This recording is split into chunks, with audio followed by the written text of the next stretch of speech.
Welcome back to Football Heritage TV. We are here for the What Are We Doing Here podcast, and it's been a bloody busy 24 hours at Tottenham Hotspur. We have a new contract for our captain, Christian Romero. We have a new contract for Jed Spence. We are imminent, maybe, for Eze. And Savio, all the noises are that it's off. But how much credit do we give that? And we are third in the Premier League. It's all happened. Perchy, how are you this afternoon? Oh, mate, I'm good. I'm happy that we're back. The show's back on. We took a little mini hiatus, but we're back and back better, stronger than ever. Thank you, Mr. Levy. I want everyone in the chat to say thank you, Mr. Levy. Hashtag my chairman, because he's about to take us to the glory days that we all knew about, and it's all coming. Can't wait. Look at everything that's happening at this football club. We've got a new Hugo Boss deal. That's amazing, by the way. Hugo Boss. Love Hugo Boss. But yeah, no, in all seriousness, listen, there's loads going on. We've got a couple of football matches me and you haven't discussed about on here. That we played in. So look, I think this is going to be a really, really cool one. I'm wearing my Ghanaian Prince's shirt, Mohamed Kudus. My God, my right-sided winger, my right winger. Big up. Let's do this. Well, look, let's get into it. I mean, it's been a busy day. As we said, it's been a busy day. And listen, before I'll start saying things like my chairman. You asked me my chairman by the end of the show, yes. Listen, I need the here we goes. At the moment, what we're hearing is that Eze, look, we're hearing that it could be imminent, but also other reports saying that we need to wait for Crystal Palace to find a replacement. But then we're hearing that Savio could be off, depending on how much credit people want to give to Guillem Balaguer, obviously the Spanish La Liga expert.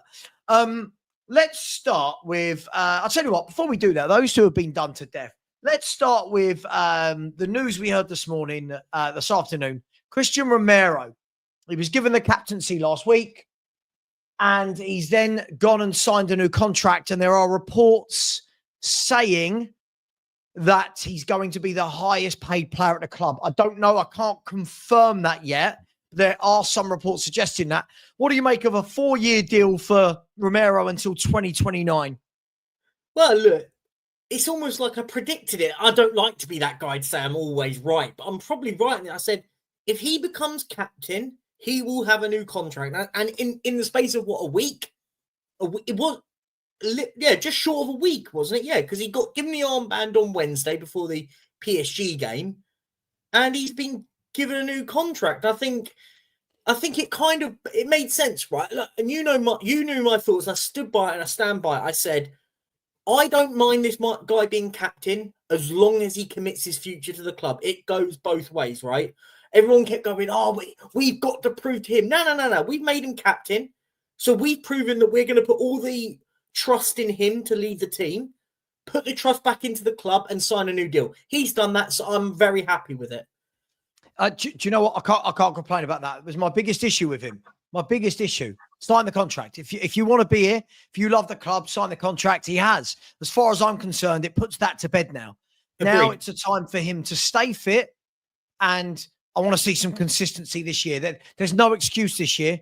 We had 2 years under Conte where the excuses for Romero were always, but he's playing with Dyer and Davis. We've had 2 years where the excuses have been, but it's Ange's system.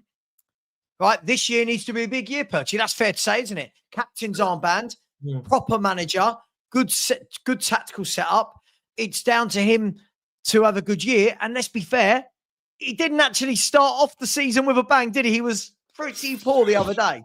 Yeah, look, I thought he had an absolute stinker in the first. I thought I'll give him a bit of credit here. I thought first half he was awful. I thought he was the worst player in our team first half. Second half, I thought he looked much more composed. It was almost like he kind of got a kick up the arse at half time. I didn't think he put a lot wrong second half.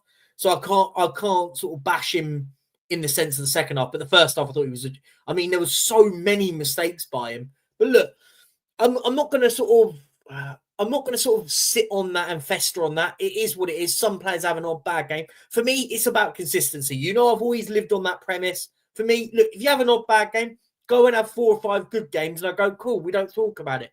But now that the whole pressure of is he going to Madrid? Is he going to Atletico Real? That's all put to bed now, unless they come in with a ridiculous offer, which they didn't do it when they had the opportunity with 2 years left.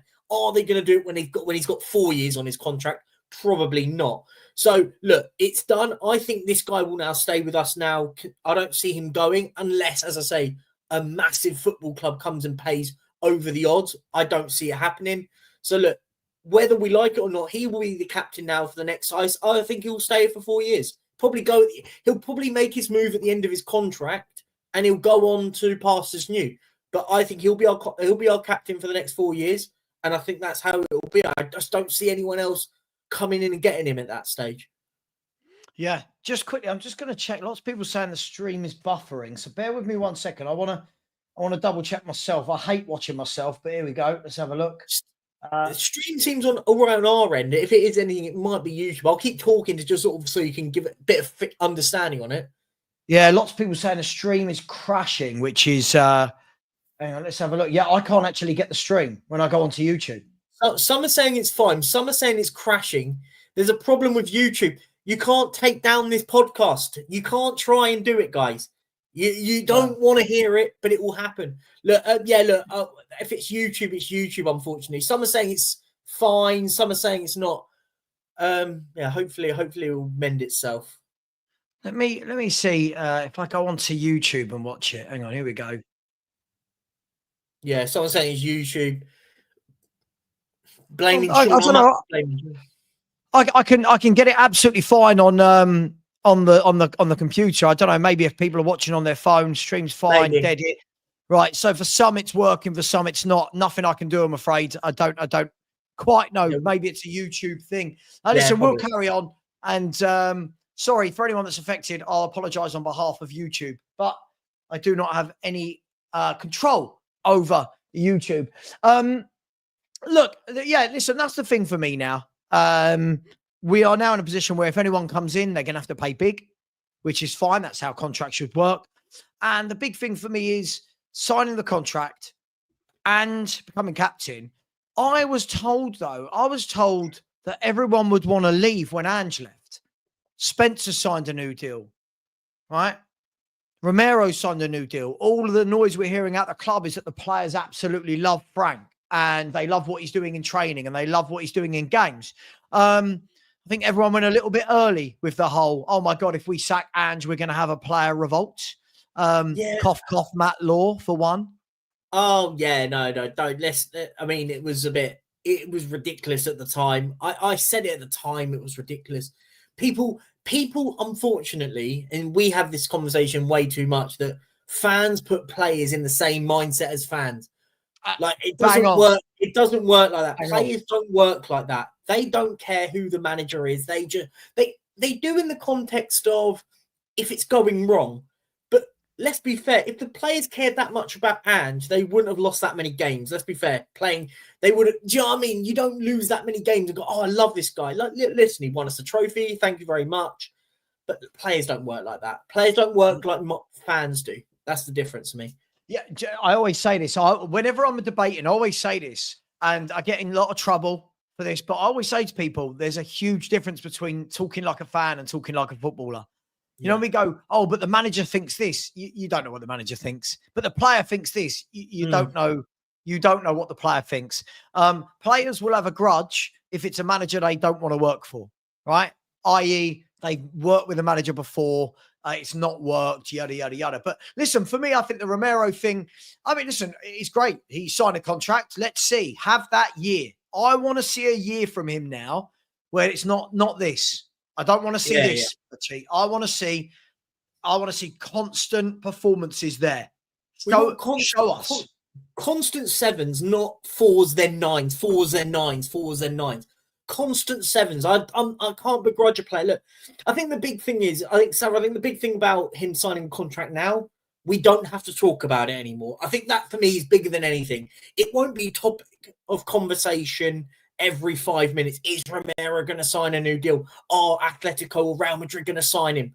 That puts all that to bed, and we can actually focus on the football that we're seeing at the moment. Yeah, no, I completely agree with you. I mean, on top of that, we've had the Romero contract, but Jed Spence, who's had a very interesting journey in his Tottenham career so far. He came in, a lot of talk of, we love Conte because Conte called it out how it is. Now looks a little bit silly, doesn't it? Now looks just a tad silly because he's actually turned into a very good footballer for Tottenham Hotspur. What do you make of the whole Jed Spence situation? Hashtag my club signing. I love it. He's been brilliant. Let's be fair, he's been brilliant, right? Look, and I think you're right about the thing, because everyone lost their mind when Conte came out with it. But do you know what I find funny, though, with it now? No one will, and I get it, and I'm not asking people to do it. No one now will give credit to the football club for signing Jed Spence, because he was a club signing. Well, then surely are we going to credit the club for signing a player that right now, for all the purpose, he's our best fullback at the moment. He's probably our best left back, and he's a right footer. And dare I say, I think he's probably better over a collective than Porro is. I think Porro's having a good start as well. And I think we, and I'm not asking people what people thinking. I'm not asking people, you've got to thank the club. No, that's not how I work. But we always do this thing where, well, Conte called it out. Well, now then surely it goes both ways, right? Doesn't it? No, of course it does. Of course. Like you have to. I agree. At the time, I was a bit like, well, what have we signed Spence for? But I think he's grown nicely into a very, very good defender. I think he's very tough to go past. Didn't he just sign another deal recently as well before this, by the way? I'm sure he signed a contract about less than 6 months ago. So which tells me that someone in the chat might, if you can double check that. I'm sure, I remember us hearing this because everyone went, I thought we were getting rid of him, but now he signed a new deal. And now he signed another new contract, which maybe that's to reflect his status at the football club at the moment, if that makes sense.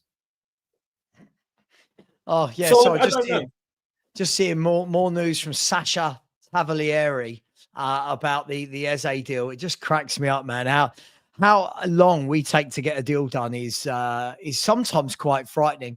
He has said, we'll come to this in more detail later, but Sasha Cavalieri, who's been very good this summer with a lot of inflation, said, as previously reported, Crystal Palace and Tottenham are getting closer to an agreement for Eze. However, a deal is not expected to be finalised this Monday. Further discussions on certain details related to payment terms are set to take place in the coming hours. How many meetings does it take to get a deal done?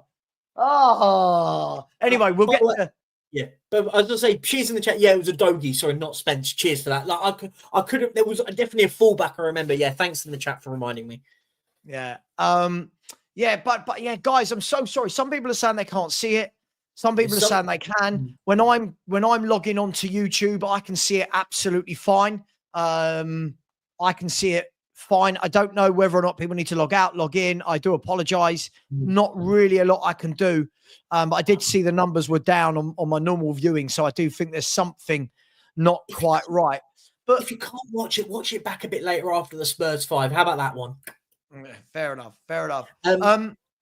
So Jed Spence, for me, I believe should be one of the first names on the team sheet. I think he has been very good for a long time now. And I'll be honest, I was fuming last year when he played so well for that 3 months. And then Udogie came back and he was just cast aside. And I was so peed off. But hopefully that doesn't happen again. No, look, I think the key bit here is when we talk about cast off and stuff like that, I think we need to go, not necessarily, I'm not saying you, but I think we need to get out of the mindset of, when one player comes back, the other one drops out. For me, if it was, if you've got a consistent player fullbacks, rotate them. Cool. Do you know what? Jed, you're going to play right back. Udogie, you're coming in at left back today. But then next week, I don't know, Udogie, you're coming out. Spence, you're going left back. Porro, or if the fact you've got three and one of the three can play on both ends actually could be really, really helpful for this football club.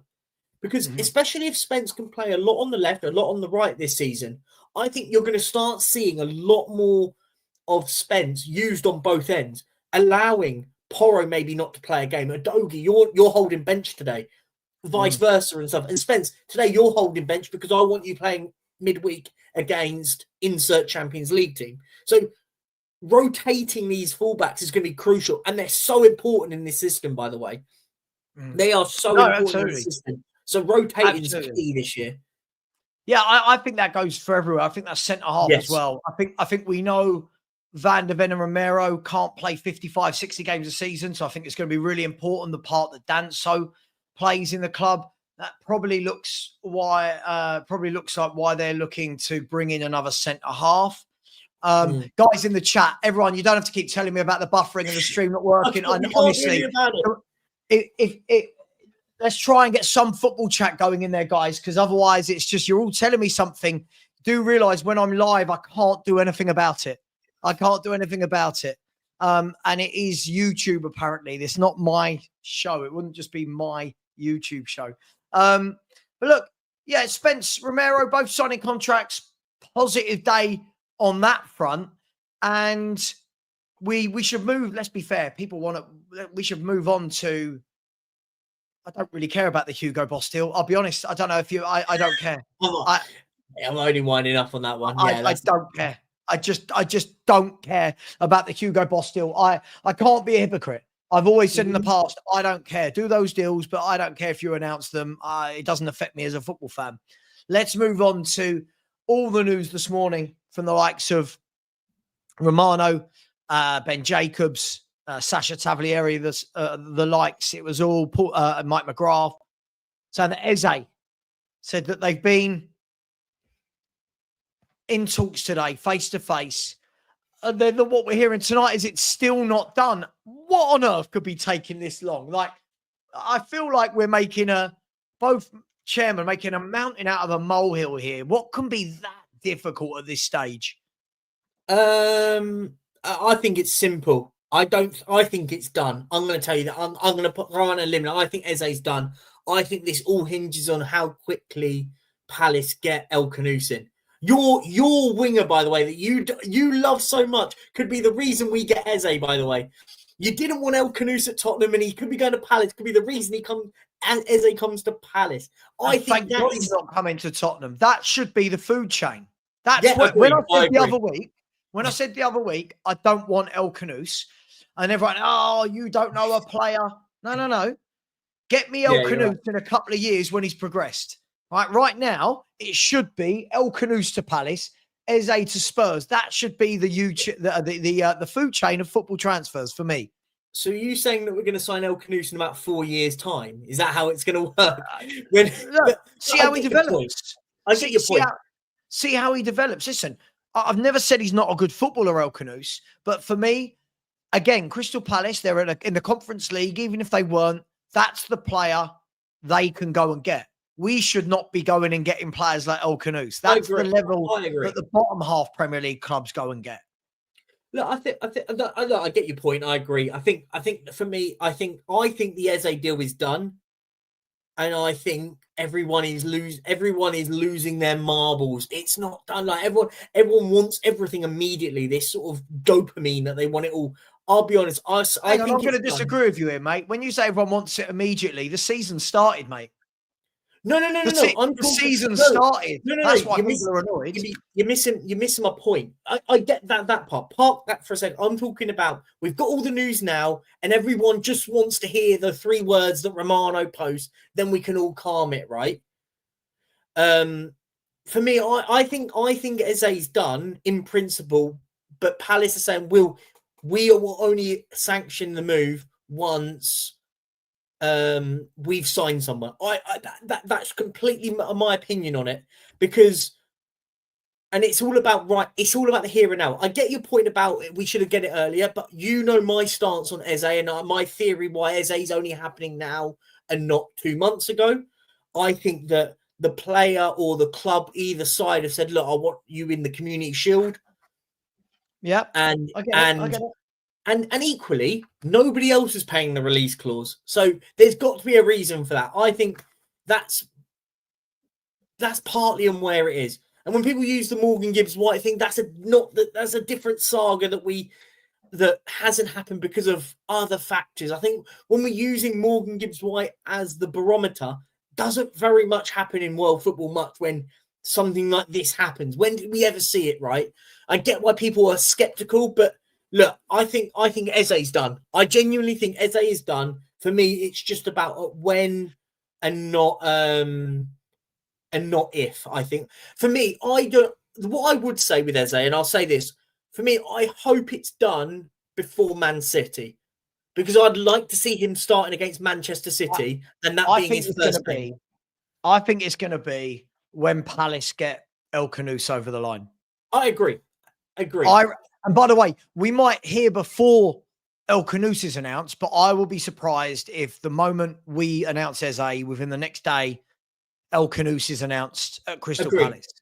I get it. Listen, I get it. I just think you can understand why fans are worried. You can understand why fans are concerned. We've had a big here we go this year that didn't end up being, and I'm not blaming Fabrizio Romano. We had a deal done, according to Romano, Ornstein, Mike McGrath, according to loads of people. We had a deal done and it didn't go through.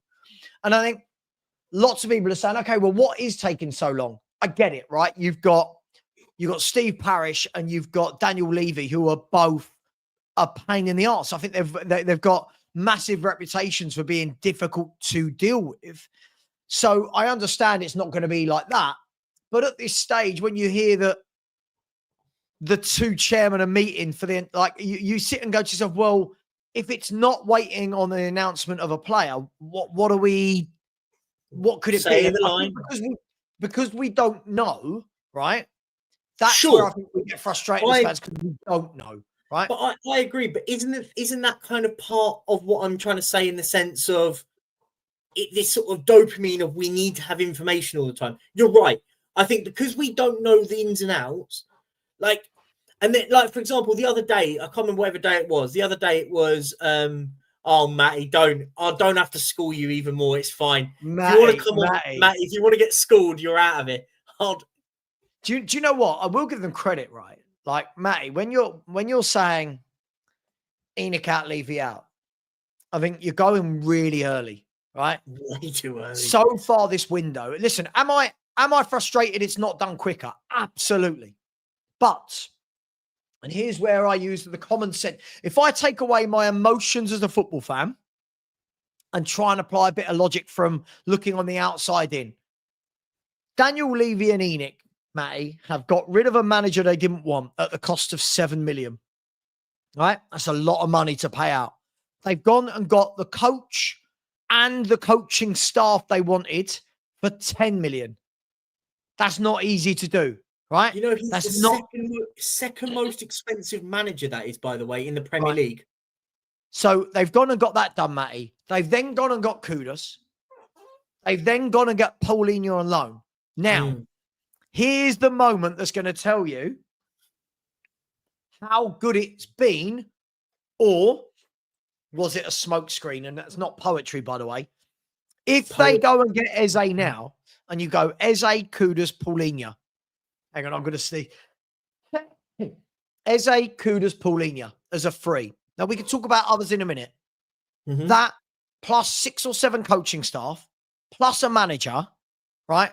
Plus Donna Cullen's left, right? Plus they've got about 13 young players out on loan for the season. Plus they've had to sell the captain and lost Madison. I mean, it's been a very, very busy summer of change at Tottenham Hotspur. Isn't it too early, Matty, to sit there and go Levy out, Enoch out on that basis? Or is it literally whatever they do now for you, it's so ingrained into your brain that now it doesn't matter? Because, Matty, if we go and sign Eze and Savio, we'll talk about Savio a bit later. Eze and Savio, Eze and Matoma, whoever, you're going to look really silly saying Levy and Enoch out after that summer. Is that fair?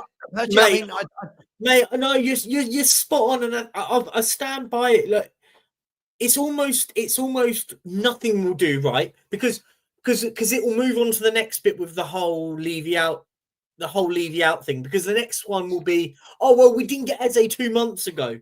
No, why are we only getting Savio now? Why are we only getting a centre half now? We should have got it 3 months ago. Like, for me, it's as you're right. I think it's all about it's ingrained now into no matter what happens, it's all about blaming Daniel Levy. 1 minute, and with the whole Levy out brigade, I'll use Lubo. I love Lubo, by the way, so don't take this in the wrong way. Lubo is one of my friends, but Lubo 1 minute will go, Vinay's doing it. Next minute, Levy when it goes wrong. But now we know Levy's in charge of this Eze deal, and if he gets it over the line, are we blaming Daniel Levy for getting it over the line? For me, you've got to. You know me. I've always thought if you're gonna, you have to have balance with it all. You have to be balanced. Look, I mean, Matty. See, but this sums it up. You said if we get Eze and Savio, it will be a decent window. See, again, you're not allowing yourself to enjoy it because of this preconceived idea that the chairman is the devil. You're not allowed. If I said to you at the beginning of the summer, Spurs are going to get Paulinho, Eze, Kudus, and Savio, I am biting your hand off and going, not a chance. I'm saying not a chance. Now, that's looking very likely. Yes, Savio, as I said, we'll talk about that situation. But Matty, come on, man. The problem is, and I get it, I know Matty's only young, but his opinion sways in the wind, doesn't it? Like, even with Ange, one game it was, oh my God, he's the worst manager I've ever seen. The next game, my manager. You know, like, yeah, 1 minute too reactive. 1 minute, Matty wants Manor Solomon playing out wide for us. Next minute, he's blaming us for not getting in Eze. Like, if we don't get Eze and Savio, which it's the opinions. Stick to your lane in your opinion. I mean, and also you've just put in here, Matty. Big up to you, my man.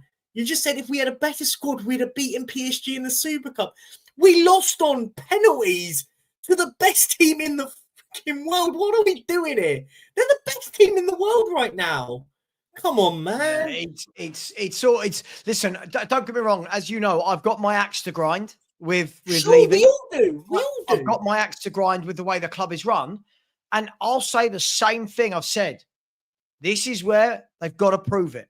This is where they've got to prove it. At the moment, they are 15 days away. If it stays like this, I agree with Matty K. If it stays like this, if it ended like this, I'd go, what, that's it. But I don't think it's going to end like this. I don't. That was my question. In your heart of heart, do you genuinely think we're not going to sign another player before the end of the window? I think we get 2 or 3 more. I think we get 2 or 3, and I think one of them will be Eze. Savio we'll talk about a bit later. I won't bring that up, and one will be a centre half. Yeah, no, it's YouTube's bugging out, man. Yeah, YouTube is bugging out quite a lot. And again, look, I would say this. Listen, we'll talk about Savio, but when we're saying Levy would not pay more than 50, you've got no way of knowing that. You have got, hang on. You have got no way of knowing what is happening. So what's happened today, Perchy, is Guillaume Balaguer has said City aren't letting him go. And everyone's gone, oh, the deal's off. Okay. Sure. But we don't know that for sure, do we? We don't know that the deal is off. Deals can get resurrected. I think everyone's now got so down on Levy. I can't believe I'm saying this. Everyone's got so down on Levy that they're believing every word they hear from every journalist. No, but this is the problem, right? People aren't hearing everything. What they do is they listen to the negative and not the positive ones. Because it's funny, isn't it? Because this guy's just said, this is why we won't get Savio for 70 mil. From all the reports we read, we put in a bid over 60 million pound in for him. He'd been our highest, he'd be our biggest ever signing if we get him in. This is the problem, you're right. We see the negative side of, Guillaume Balaguer has come out and said that currently Man City are saying no at the moment because they can't get Rodrigo. For all we know is Man City might out of nowhere go and get might go and get Rodrigo out of nowhere, and then they'll allow the deal to happen, or they might insert another winger to replace him. The player has actively come out and said, look, not him directly, but from all the reports that are coming out from his agent and his camp, that Savio wants the move. Right? Savio wants the move. Now, look, Spurs are in a really difficult position here, because this is a position where Daniel Levy will lose no matter what in this conversation, right? And I can't believe I'm defending Daniel Levy, but I feel like I'm trying to defend common sense here. Fans are moaning that we can't get Savio over the line. Man City have said they don't want to sell him. They'll let him go, but Man City will sell him, let him go at the cost. This isn't a team trying to get rid of a player. This is a team saying, we'll let him go at the price we want. Well, at what position do Spurs have to go yes and no at? Are we going to go and spend £120 million on Savio? Probably not. Are we going to go and spend maybe 70 million on Savio? Possibly. Now, where do Man City look at that position and go yes or no? And I think this is where people really need to understand it. Do we really want Tottenham just to go and spend any amount of money on Savio just to sign Savio to prove a point? Or does the fans go, well, we can't go any further than that, because at that point we're spending stupid levels of money on a player that potentially is not even worth half that value? Like, there's got to be a level of balance, right? Do you get what I mean? No, listen, I completely get it. I think listen, I think I'm seeing loads of people in the chat saying, oh, Lubo said the deal's 100% off. No offense, and I love Lubo, but Lubo's told me many things this summer that have not happened or have happened that he didn't tell me. Listen, the way I see it is this: could the deal be off? Of course it could. Deals are either on or they're off. There's no in between, right? Yeah. But at the end of the day, sure. And if the deal is off, it's up to Spurs. Who's the next on the list? It's up to Spurs now. What's the next player? But we don't know for sure, right? It could be that Man City have said the deal's off unless a bid of 70 million comes in. Cool. Sure. Spurs have to make that decision. He's 70 million, or he's not 70 million. We're looking elsewhere. But what I feel like we're taking everything for granted. I feel like we're taking everything we're hearing for granted. Look, Matt, sorry, mate. You're being silly now. You're being really, really silly. So you won't be happy if we sign Eze. It's just so disingenuous. You won't be happy if we sign Eze. Listen, I'm with you if it ends like this. That's what I will say. If it ends like this. By the way, lots of people. I've logged on 3 or 4 times from my phone and from my laptop, from my computer. I can see everything. Mine's not working, by the way, so it is a selective one. Sure. So apologies, guys. By the way, if anyone has put in a super chat, I think a few people have said they might have. Nothing is pulling through at the moment. So I don't know what's going on. It looks like a YouTube problem at the moment. Sorry, the dogs are being really loud. Listen, I can't help that. But look, guys, girls, I understand. I wanted players in earlier, but I can't complain. If they are the 4 signings that come through the door, even if it's not Savio, even if it is Matoma, I'm just thinking of left wingers. Even if it's what's his name from Monaco, Akalouche. Yeah, right? Good little player. Right. It doesn't have to be Savio. I think what's happened now is we've got it so ingrained in our heads now that it's Savio or nothing. Savio or nothing. So I will be right there with those people. If Spurs don't sign 2 or 3 more players, I will be right there with them. But if they do, we can't complain. I want to do one thing before I answer. I just want to call this guy out for 1 second, because it has to be said. Hazard, we aren't disrespectful. Lubo's our friend. We're not being disrespectful to Lubo. Don't do that. We can have a joke with Lubo. We joke with Lubo behind the scenes all the time. So let's not pretend, make stuff up here. I just wanted to clear that up, because that's absolute nonsense. And second of all, on your point, someone made a good point. That someone in the chat made a good point. If look, for me, the carve has got to be, Spurs have got to make the call, right? Do you persevere with Savio, or do you move on? That's got to happen. I wouldn't be shocked if Savio happens after the Man City game. I wouldn't be shocked by that. I could see that's the sort of thing I could see Man City going like, do you know what? We're not going to sell him after you've played us. Then we'll let him come to you. Another one, someone in the chat said that the Lookman deal to Inter's off. Now, if that's off, I'm looking at Tottenham going, go on, can go and move out for someone like Ademola Lookman, homegrown, go straight in out on that left wing, and he can improve us exponentially. Look, I'm not saying it has to be him. You're right. It could be anyone. For me, Spurs have to make the call with there's only 2 weeks left of the window. It's 2 weeks left of the window. Make a call early and go, look, we're not going to carry on with Savio because we've put in a £70 million bid offer and they've not accepted it. We can't really go any higher than that because we don't value him at that price tag. Let's go on to other aspects. I've got no issues with that. It's just what I don't want us to do is get to the last week and go, we still not got that left winger. We really need a left winger. Is it worth me starting another stream, do you think? Or do you think that's just I think it's a YouTube issue. I don't think it's not, our stream is absolutely fine. If one more person tells me it's lagging, I get it. Guys and girls, I can't say this any clearer. I understand I'm not YouTube technical support. I don't know what you want me to do. I genuinely don't know what you want me to do. I understand it's lagging. I understand. I'm so sorry. Yeah. Listen, I'll be honest. When people are going, oh, we'd have had a better chance in the Super Cup.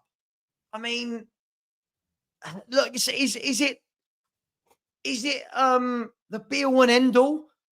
I mean, I feel like everyone now is making out that one game against PSG is defining for our season. Or I'm just a bit confused. I'm a bit confused. At the moment, it is on a knife edge. This window is on a knife edge for me. Eze coming in, that's 3 very good players. Still need one more for me. Now, we could sit here and go, yeah, but we need a striker, we need a left back, we need a centre back. You're not going to do it all in one window. You're not going to get 6 or 7 first-team players in one window. I'm comfortable with that. But 4 would be absolutely amazing.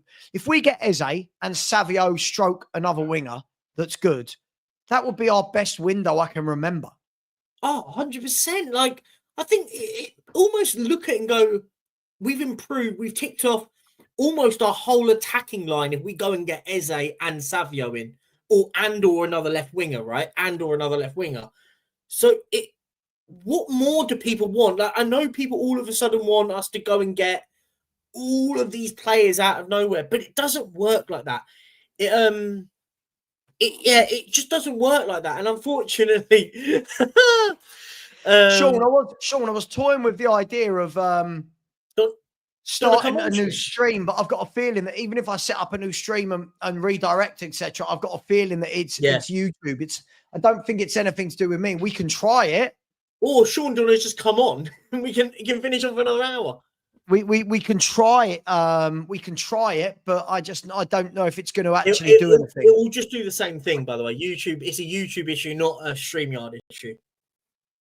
Yeah. So it is what it is, right? Sean would hate this conversation. Not our conversation. He'd be annoyed with some of the comments of people in the chat. I genuinely think we've got to the stage where it's just getting a little bit silly. Like I'm all for. Hang on, now I've lost all my comments. No, they're back. Something's definitely wrong with YouTube. I'm all for bashing the chairman if he needs to be bashed. But right now, I mean, our fans are getting annoyed at everything, like everything. Yeah, no, it's become ridiculous, right? And it's unfortunately, it's almost what I'm feeling now is anything Daniel Levy does, scratch that. Anything Tottenham do, and anything in a negative light, it's Daniel Levy. Remember, who was it that made a comment? Miguel Delaney, that was the one the other day.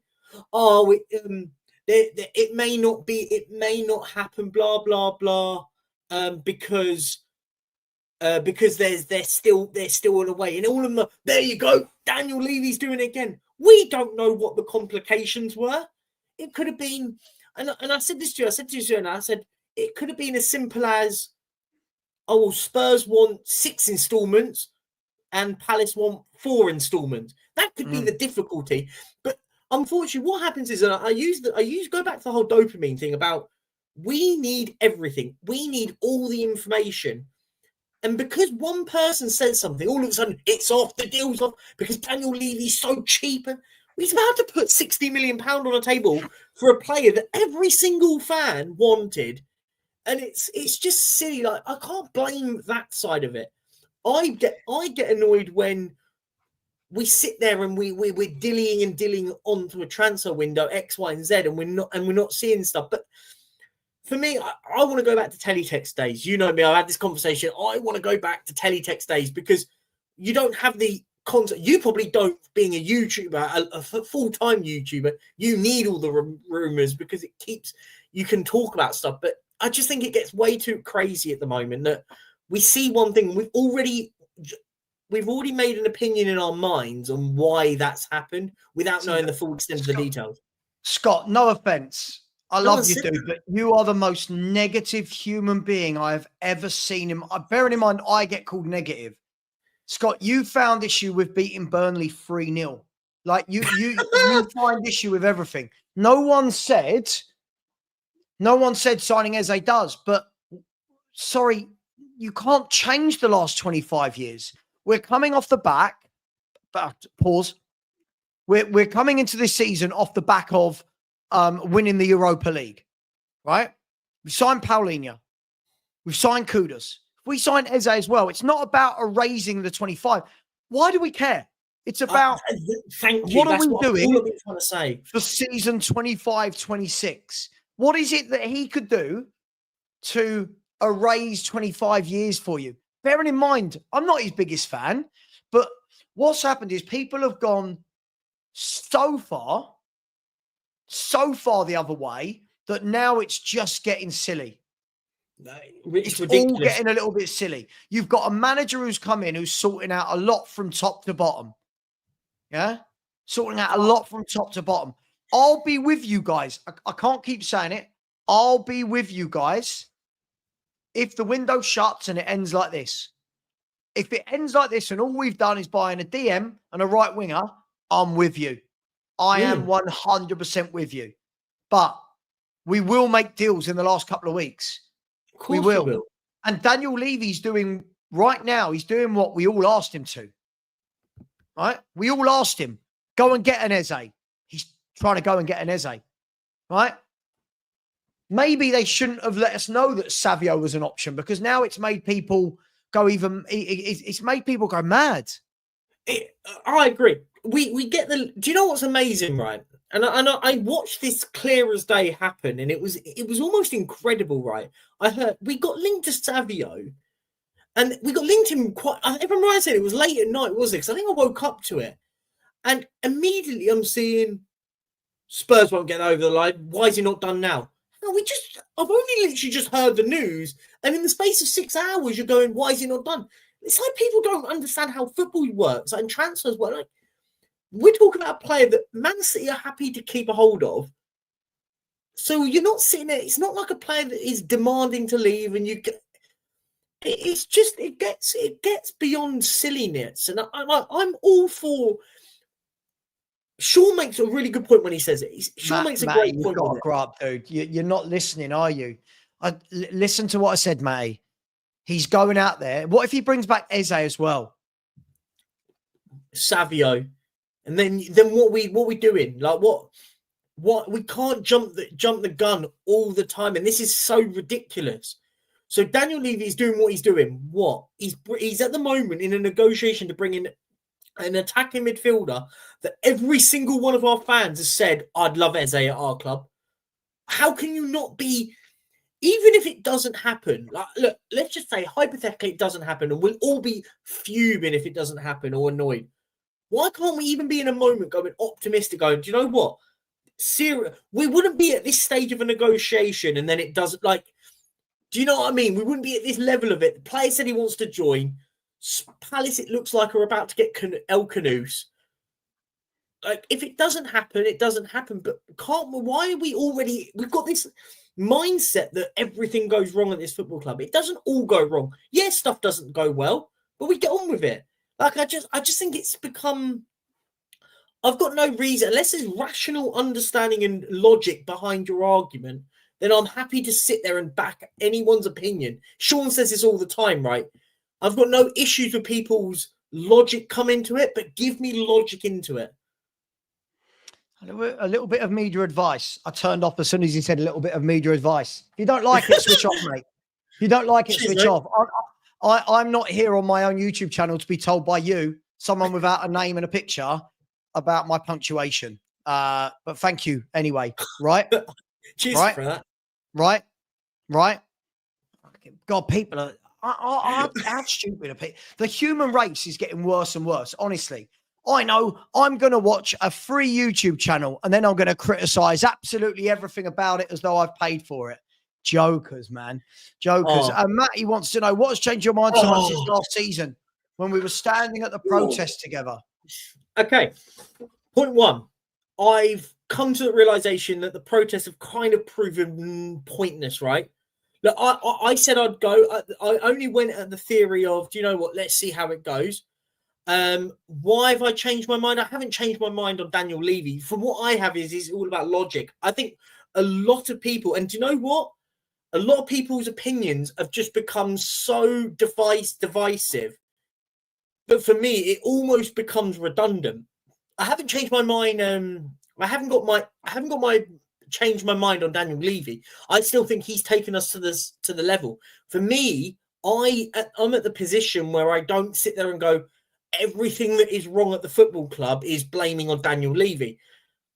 And this weekend proved my point. The protest kind of just summed up that it's all a vanity project. I don't think there's any real core structure with it. By the way, I like the guys that work for Change for Tottenham. I know a few of the guys there, like, genuinely know them, and I think they're really sound people. But for me, I don't think it is fit for purpose. I think the protest against Burnley was very ill-advised. Whoever's advised them to a protest on the first game of the season with a new manager, we've just gone and signed Kudos. We were heavily linked with Eze still at the time. I think it's ill-advised. It doesn't make sense. And it showed in the volume of people that turned up. And I'm kind of not in a bad way, because I have no issues with people protesting. Protest for what you believe in, I have no issues with. But on the first game of the season, for me, just didn't make any sense. And I think you probably share the same sentiment to that. Do you know who is Aaron Romero? Is he like a centre half that we're signing or something? No, 1 second. I'm going to show you. Go for it. I don't know who he is. I'm going to find out before I mug myself off. Let's have a look. I don't know who this guy is.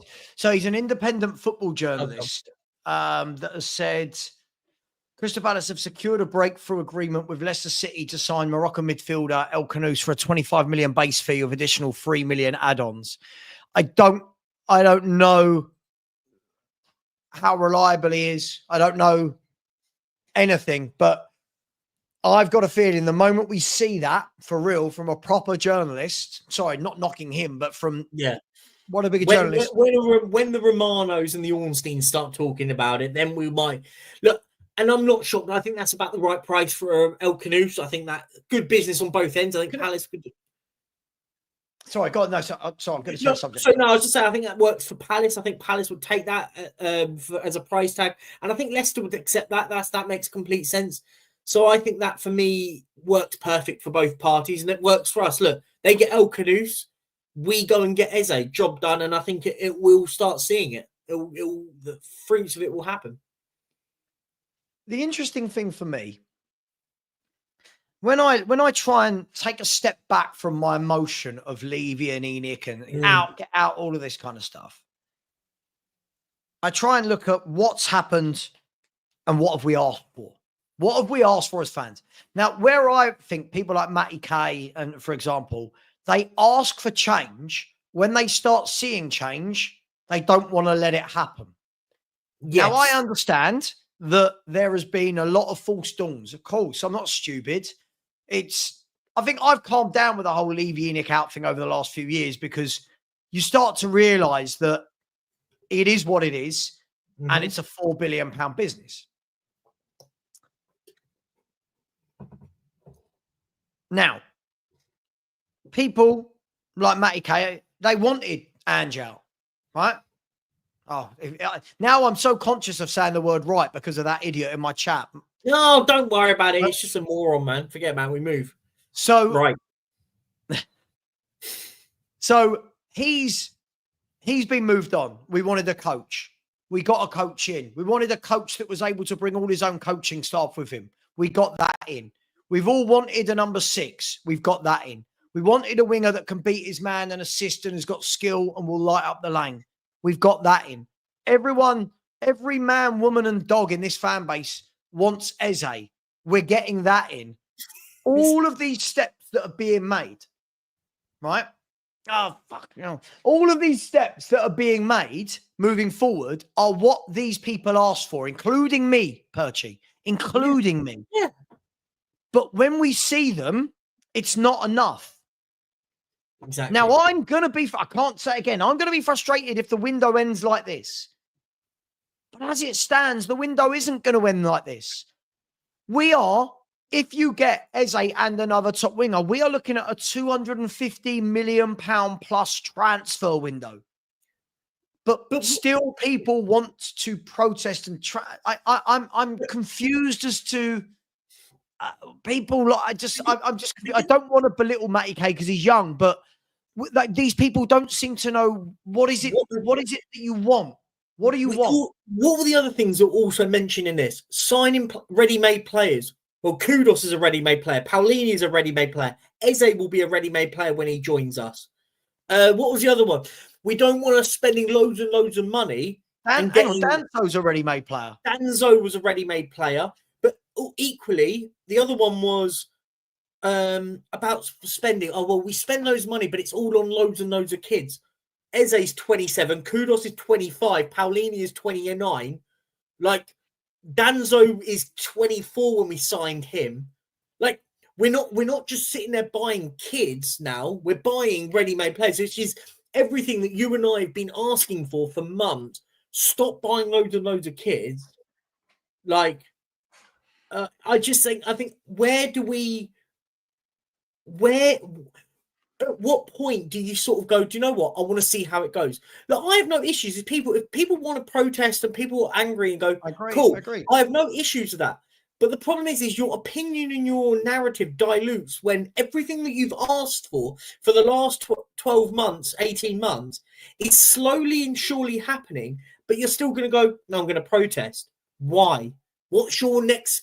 Because what will happen is, unfortunately, what will happen next is, oh, well, we need a new striker. Well, hang on a minute. Like, do people not realize this stuff doesn't happen immediately? Like, and I think this is where I've lost a lot of sight on the whole Levy issue. And I'll be honest, I think you'll probably agree with this. I can't be bothered hearing about Daniel Levy in every single podcast, every single conversation. Because if Eze doesn't happen, it will be all Daniel Levy's fault. If Eze happens, it will be somebody else's well done for it. And it just becomes a bit boring. Can't we just enjoy that we're about to potentially, touch wood, sign a player that surely even the most hardened Daniel Levy fan outers can't go, do you know what? At least we've gone and got in a thank you, Daniel, because we've gone and got in a player that we all want. I'm not sitting there saying that people have to, and I know I do the whole my chairman thing. I do it as a bit of a joke with Sean, but can't people just sit there and go, do you know what? Thank you. Now we've got a player that we can all get behind. I just think it gets a bit nonsense in the end. You know what this is? What are we doing here? What are we doing here? What are we doing here? I'm looking at it like this. We're on the verge of having our best window ever. Now. Doesn't mean we will. Doesn't mean we won't. Just because we might not get Savio. By the way, Savio is not the only. Do I want him? Absolutely. Absolutely. Doesn't mean he's the only left winger in the world that we can sign. It might be someone else. I just get the feeling the problem is for those people that are so hardcore on Levy out to the point where nothing will change their mind. You know, the problem with that is nothing will change their mind. Agreed. This is the problem. Agreed. Nothing will change their mind. You get the feeling with these people, you could sign Eze and Savio and Hincapi and go and get Vlahovic. People would still find a way to go, yeah, but they didn't get a left back, but you didn't get a keeper. It's too much. It's too much. Savva, we could sign Rodrigo and we'll have fans complaining it's not Vinicius Jr. That's the level of argument we'll be at this club at the moment. Like, it's crazy. I completely understand. I'm on the knife edge with it. I told you that. I'm on the knife edge. But the Eze deal for me is a bit of a game changer. That's a signal that the club is changing. Kudus and Eze in one window is a signal that the club is changing. The amount of money going out. Romero's just broken our way. Think today, 2 Spurs players have just signed a new contract. One is somebody that we were all led to believe wasn't happy at the club and wanted out and has signed a new contract, become captain, and is now the highest paid player in our history. Yep. Right. He's the highest paid player in our history. So again, we've beaten our own salary cap.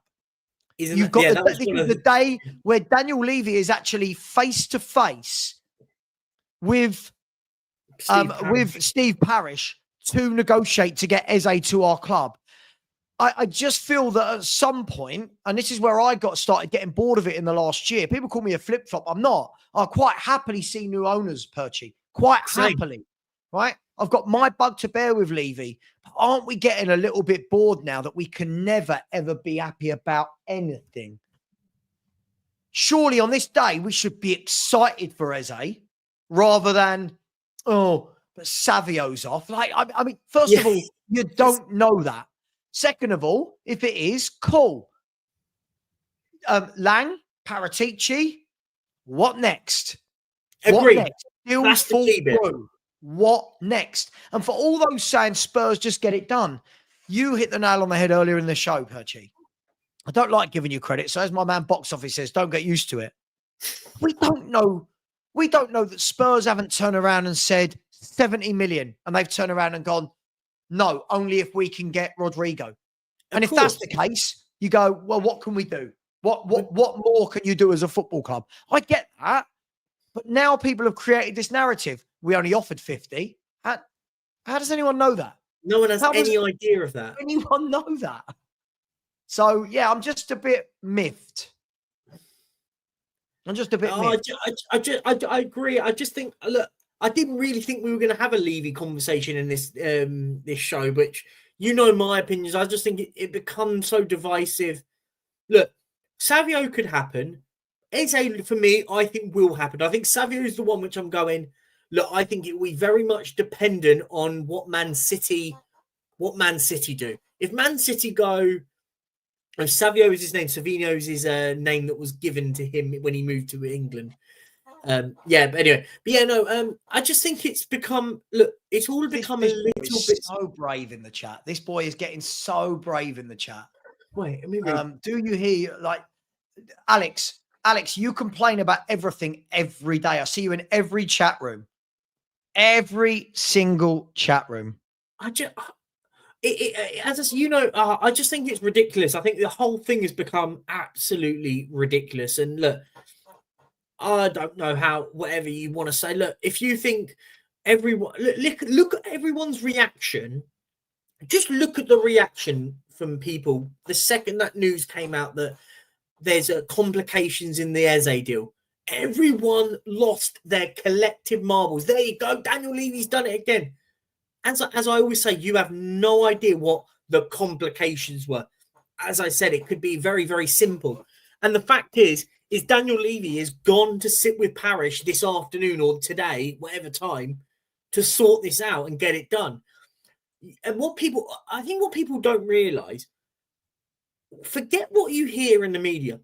Palace need to sell Eze, not because of anything. They need to get a reasonable price tag for one of their best football players.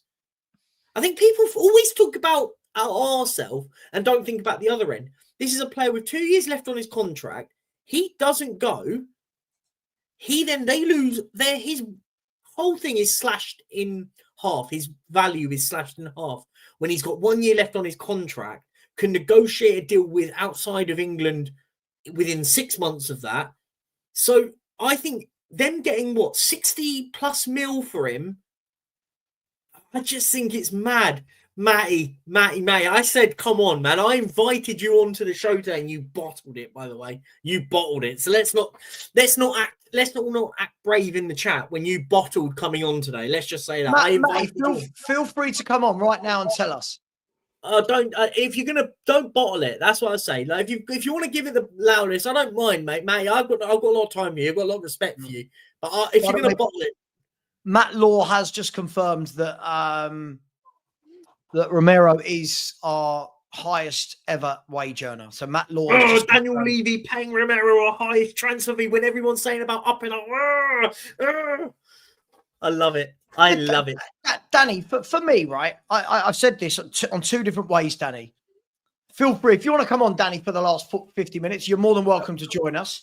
As I've said, I don't know if the Savio deal is off or not. What we've all seen today is one journalist has said it, and that's Guillaume Balaguer, who I haven't seen talk about this at all, and then says it's off. Now, Danny, it could be, and it could not be. If it is, I will give the club the respect of, cool, where are we going next? You clearly want a left winger. Cool, where are you going? And if it's not a left winger, I need it to be a striker. You know, one more. You need another forward player. But so far, we don't know. His agent has flown in. You don't know what agents are capable of. All his agents got to get him to do, I say all, is convince him that he's got a hand in a transfer request if he wants to move that much. If he doesn't want to move that much, then there's no issue because he wants to stay at Man City. If the player wants to stay at Man City and the club want to keep him, there's not a lot Spurs can do. I'm just trying to be fair. I'm just trying to be fair with it.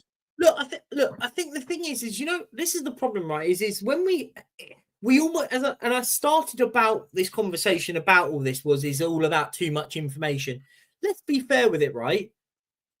Like, let's be fair with it. If we hadn't heard anything about Savio, right? Anything, no one is losing their marbles, right? Do you sort of get my point? It's almost because people have heard all the information now and if it doesn't happen now, they think, oh, it's all over. We don't know it's over. A couple of people said it might be because Man City don't want to sell unless they can get in Rodrigo. Why are we not looking going? That makes a lot of sense, right? I don't know. I think people go way over the top. That's all. But look, there are options like this. Now, I don't know. I don't know if Thomas Frank likes him, but I'm just saying, just as an option. So Romano said that Inter Milan will talk to Ademola Lookman's agent in the next 24 hours, expected to inform the Nigerian forward about a deal being off. Negotiations with Atalanta are completely frozen since 2 weeks ago. Lookman deal was never linked to the Zalewski move to Atalanta, as always reported. You've got him. You've got Matoma. You've got Akalush. There are other footballers. Listen, whether or not you think Savio is better than them or worse than them, this isn't the end of the world. And I will reiterate for the 15th time on this stream. If we don't get Eze and another winger, I will be annoyed. Eze slightly softens the blow, but I'd love another winger. Yeah, sure. I just think we've got to just breathe, just take it in just a little bit. I'll be as annoyed as the next person. I'm as frustrated and as impatient as Perchy will tell you when me and him message privately. Where is it? Why isn't Eze in yet? I'm frustrated, but equally, as I've got older and started to realize more and more about how transfers work and the inner workings, especially in 2025, not everything is always our fault. Not everything is always Spurs' fault. Yeah, that's the way I look at it. That's the way exactly my point. We almost everything has become our issue, and our issue if it doesn't happen. Like for me, the bit I would get irritated with is if Spurs know that Savio's now off and then do nothing. I'll get irritated by that, but I don't think that's how it works. I mean, I just think it's silly. Like, do you know what I mean? If we find out Savio's done, and then, but look, you're right. Here's a good example, right? We're linked with Kubo today. Well, I wouldn't personally get him. I think he's better on the right than on the left. But we're already seeing links of other players. Other players are getting linked. I agree. Alex, yes, because a lot of our online fans are lunatics. So because Alex has just said to me, you make it sound like 75% of our fans are lunatics. Alex, you have no idea. All day, every day, the crazy messages I get in chat rooms like this, in my comment section after the show. Some people you can see who understand how transfers work, others who don't. Listen, for all we know, we're waiting for a here we go for Eze. For El Canoes. It could be Eze or the other way round. I still think that deal gets done. The bigger question is going to be, if the deal doesn't get done, how do Spurs react? If for some reason now Eze doesn't get done, where are you going, Spurs? Where are you going? But right now, I don't think that's going to happen. For me, there's too much noise around this. There's too much noise. Eze is at the ground yesterday, like this, for 5 minutes on his own. See you later. Thanks, Palace fans. Thank you. He knows he's leaving. On his own. Surely we see that this is happening, and we just need to, with this one, Parish and Levy, surely we never thought it was going to be like that. Surely. Am I annoyed at the timing? Could we have gone earlier in the summer? I can surmise that we should have, but was he available early in the summer? Why did no one else move earlier in the summer? Did he want to stay and play the Charity Shield? Yada, yada, yada, yada. But as fans, we don't always know. That's the key bit for me. I think that's how I see it. And I think, look, waiting. I'll urge everyone to just wait. Look, listen, and you're right in what you're saying. I agree with you. If we get to a stage where after the window closes and slams shut, and it is now where we are, I'll be annoyed. But do I, in my hand on heart, believe that that's going to be the case? No. I think we will get two, maybe. I think we will get two, and then one, which I would say is a squad player. I think will be. I don't think we're going to go and get three big names in. I think we'll get 2 + 1 is what I think. That's my thinking. Well, I'll tell you what my thinking is, guys. Help a brother out is what I would say. We've had lots of problems with YouTube glitching, which has affected numbers. We've had not one super chat in the whole show and only 270 likes. Guys and girls, come on, just a little bit of love somewhere. Just a like or a subscribe. We've only had 6 new subscribers throughout the show as well. Come on, people. It's tough when you're a YouTuber and it crashes. It's tough. That affects me. So come on, let's do it. Lots of people saying that Eze has removed Crystal Palace from his bio. And I'll be honest, I don't read into those sort of things. People saying that Solanke started to like things that Eze's put out on his. Well, honestly, I find our fans. It's not just our fans; it's a lot of football fans do it. I find them amazingly funny. So, is it true? Well, I'm gonna VAR check the Eze one, because I always hear people say it is true. He has removed his. I don't know if he has removed or it wasn't there in the first place, but Yeah. That would be quite funny. It wasn't there in the first place, but yes, he hasn't got anything to do with Crystal Palace on that, which is what it is. Look, I think it's done. Is this like when Morgan Gibbs White's fiance or wife or followed a hairdresser's in London or something, and you're like, he must be moving. It was the removal company one that made me giggle. The removal company. Someone put it in there. The same happened when Morgan Gibbs White followed a removal company in London or something, or Nottingham or something. That one was funny. Look, do you know what? No, actually, no. The one with we'll move on here. But the funny one with Morgan Gibbs White was they was people were going. There was a picture from his missus was taking a picture of them sitting in the train carriage on the floor because there was no seats going from Nottingham to London, going on a lovely day out, and people going, "Oh, he's coming to Tottenham to sign it." I went, "You do realise if he was coming to Tottenham to sign a deal with Spurs, you don't think he would be sat with his agent in a car driving down, not sat in the middle of a carriage on a train going from Nottingham to London? Like, come on, people! I think it's amazing." Look. Yeah, somebody just saw Eze getting off a bus. I like it. Did he get a I'll chicken tell you what, on the way let's in? play a game. Let's play a game. Who can come up with the funniest line? So someone go saw on. Eze getting off a bus. He must be signing for Spurs. Eze removed Palace from his bio. He must be moving Spurs. Let's see if the funny ones. Go on, we want some good ones now. Sorry, I've seen a funny one. Right, here we go. Why are you so happy about Romero staying? I thought you were supposed to be negative and toxic. This is a joke. I know you're laughing. I know you're joking, but I said the same thing about Romero all the time. Stay fit, get consistent, and sign a contract. All right? He signed a contract. There's one. Now stay fit and show me consistency.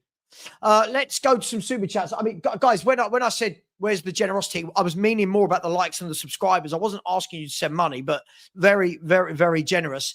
And thank you to everyone who has.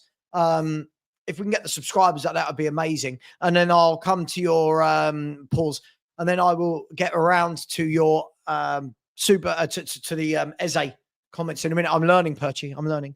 Here we go. Caleb McCoy has become a YouTube member. Big up to you, Caleb. Really appreciate that.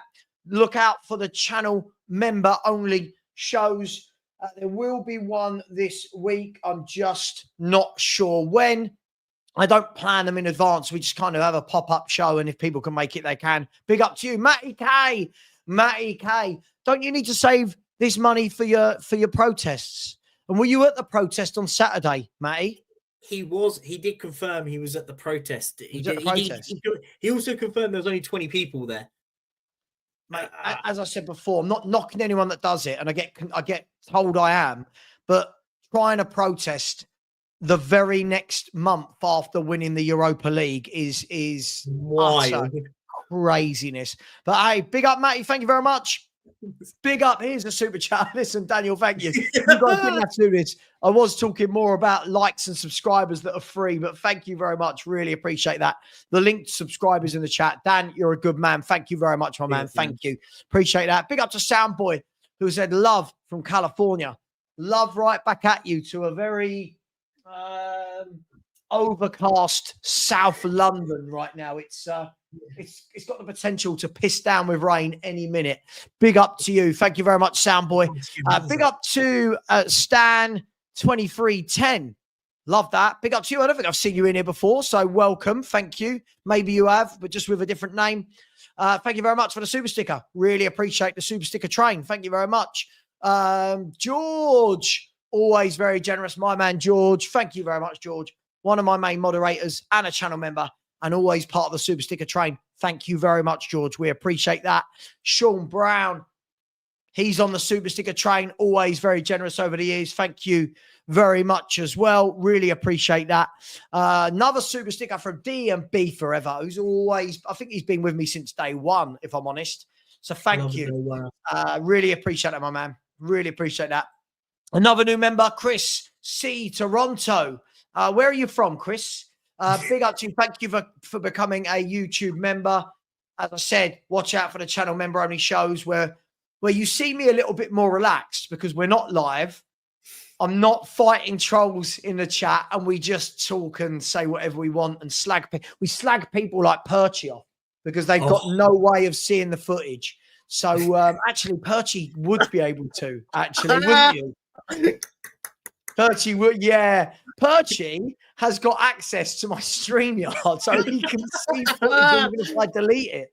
Really weird. Big up to you. Thank you, Chris. And big up to Caleb, not only becoming a member, as said, splashing the cash, just like my chairman. Your chairman. I like it, Caleb. Our chairman, Caleb. Our chairman. Caleb, if you fancy putting in a £60 million super chat, I'll take it, and then you'll never see my channel live ever again. Big up to you, Caleb. Really appreciate that. And my promise to you all, if I ever win the Euro Millions, I will keep the channel alive. But I will put all the money that the streams make to charity every single day. There you go. That's if I win the Euro Millions. Just so you know. Just so you know. Big up to you, Caleb. Really appreciate that. let's get back to some of the comments, shall we? Eze subscribed to Football Heritage TV. Yeah, he did. Come on, Perchy. Come on, son. Where are we? Let's go He's to from, some of he's from these South comments. London, isn't he? He's in South London now. He might come on the show now if you give him a ring. He's not far from. Apparently, he lives not far from where my mother-in-law lives. So, hey, Perchy, if you're watching, send me a cheeky little email and we'll hook up, mate. I love how he's got to send you an email as well. It's like, yeah, on that big time YouTuber, he can come to me. I'm not going to reach out to him. Yeah, can you? Yeah, but like, so I haven't got a way of reaching out to him. Big up, Eze. Big up, Eze. Tell you what, mate. If you fancy jumping on for the last half an hour, Eze, and announcing that you're signed for Spurs live on my channel, imagine that bomber. Sorry, bomber. Does that make you? Here we go. Chirpy unmasters Eze the entire time. He's coming to Spurs.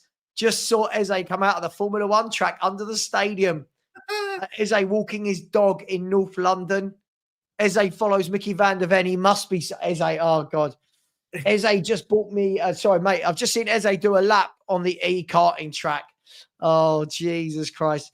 Lubo and Change for Spurs been burning Levy out banners. Eze must be signing this. Oh, these people crack me up. They crack me up. They really, really do. Eze posted a picture of White's trainers. It's so random. Eze has been seen browsing Tottenham mugs on Amazon. Just saw Eze adopt a cockerel. A cockerel. He must be coming to Spurs. Eze was at the protest. Well, I'm glad he was. No one else was. No one. Oh, how we laughed. That was good. Let's have a look. So, look, let's move it. Let's fast forward it a little bit, Perchy. Let's fast forward it a bit. It is, we're essentially 14 days of the window left. I mean, you've got tonight, but realistically, we've got 14 days of the transfer window left. Do you think there might be any curveballs?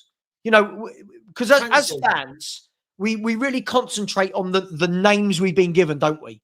We go Savio, Eze, Hincapi. Do you know what I mean? Like, we hear a name and we focus on it. Whereas more often than not, it tends to be something out of the blue. So do you see any curveballs happening in the last 2 weeks? In the chat, let us know. Yeah, I think so. I think there'll be a centre-half curve, but I don't think it'll be Hincapi. However much I think he's a good centre-half, I just can't see us going out there and putting £60 million on a player like that. By the way, if he does, I'll be all over it. I think the left wing is going to be the curveball. I just have a funny feeling Savio may not happen, but I think what the club will do is keep it very under wraps. I could see, do you know what? I'd be really impressed with Tottenham if all of a sudden Savio doesn't happen, but you hear news like, I'll use Ademola Lookman as an example, like that falling through maybe with Inter Milan, Tottenham out of nowhere have kept it under the radar to bring him back because he's a London boy anyway. If I'm right in saying, came through Charlton. Yeah, he's from down the road. Down the road. So you bring someone from me, like not you. Yeah, not me. I'm West London, my friend. But yeah, no. So I could see someone like an Ademola Lookman, and do you know what? I'm all for it. I think the centre half will come in. I think we will go and get a centre half. My worry is when we link to players like Hincapi and then they're not at a Hincapi level, all of a sudden everyone goes crazy with it. And I think I'm all for. I've got no problems if the centre half that comes in isn't necessarily the massive name, but it's a player that you and I will look at and go, do you know what? Sensible signing. You know, I love a sensible signing.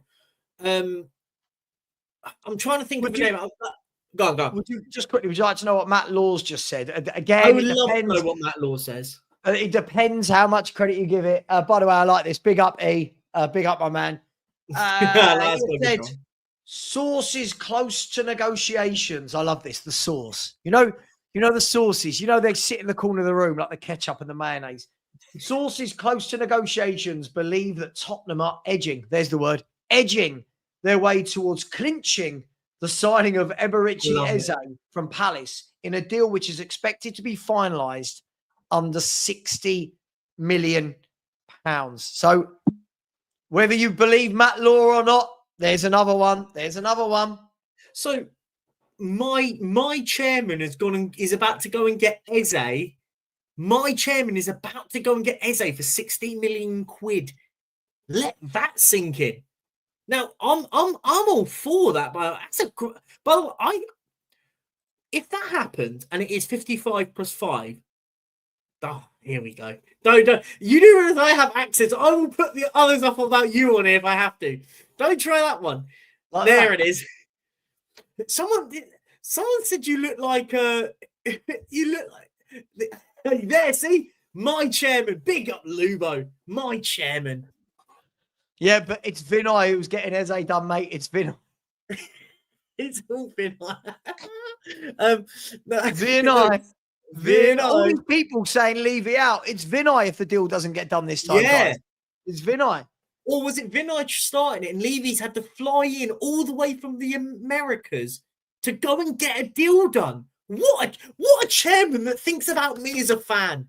He's travelled all the way from the other side of the world to get this done. My chairman. Anyway, but on a serious level, I'm gonna on a serious point. Levy again on Leo. I love it in the chat. It's brilliant. Hang on. I'm going to send something to myself and bring it up on the screen. It's just tickled me. You know when people send you things and it tickles you? Let me send it to myself. Final reminder. I'll carry on. I'll carry on speaking. You carry on talking. You carry on talking. But on a serious point, like here, I'll ask you in the chat, guys. If Spurs get Eze for 55 plus 5, is that one of the deals of the summer? And I'm not talking about it as a Tottenham like bias thing. I genuinely think that's an amazing bit of business. When you look at the likes of how much the likes of Madueke went for, the likes of name. Who's the other attacking players that moved this summer? Well, you've had Mbuemo go, Cunha go. That's it. Mbuemo, Cunha. You even look at attackers and strikers. I think, and this is where I sit back with credit, right? If we go and get Sesko, Yorkers, no Turkey Cliffs is Turkey's a good bit of business as well. But I think you have to sort of marry up the level to what actually is required for Tottenham. Turkey may not necessarily be that level that moves the needle enough for Man City, but Eze moves the needle like that, right? For Tottenham. Mm-hmm. No, completely agree. And as we said, look, there are sources close to the club, and we've got a picture to prove it as well. Look, there's a number of sources there that are close. Close to the club. I just noticed the biscuit. That's good. That's good. I like it. I like that one a lot. That one's a very, very good one. Sources close to the club. It's such an easy gag, isn't it? It's such an easy gag, but I love it. That's good. Do you know what? As you said earlier about the old teletext days,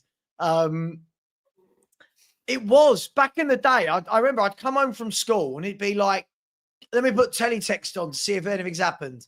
And that's how I found out one day about Klinsmann. It was like Spurs signed World Cup winner Jurgen Klinsmann. I'm like, what? And then the only way you got to find out about it is I had to sit through all of the 6 o'clock news on the BBC for the last 2 minutes of the news, which is sport. And there it was. There was a video of Alan Sugar on his yacht with Jurgen Klinsmann. And it was like, wow. I think we should petition that all transfer news has to only be shown by Fabrizio Romano at 6 p.m. every day. Yes. So at 6 p.m, Romano just puts everything out for 24 hours and we can sift through it all. And then we have to sit there and wait for another 24 hours to go, oh, what's coming next? Yeah.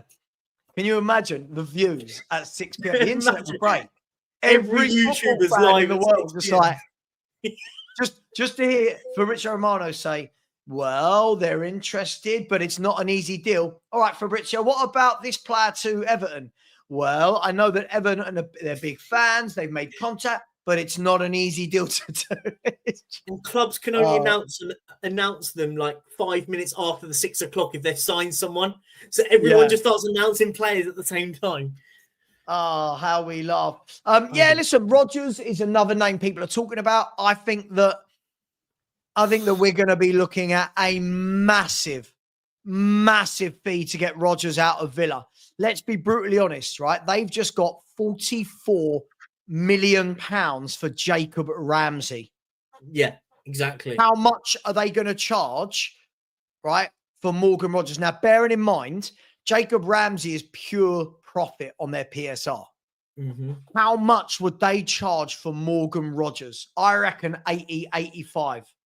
If Spurs pulled off Morgan Rodgers before the end of the window, I don't want to hear about one more protest. If they manage to pull off someone like Morgan Rodgers, no one can be complaining, because that would be a monumental deal. Listen, I know Matty can be frustrating, but Rob, just turn it down and tone it down a tiny bit. I know he can be frustrating, but let's just tone it down a little bit, please, guys.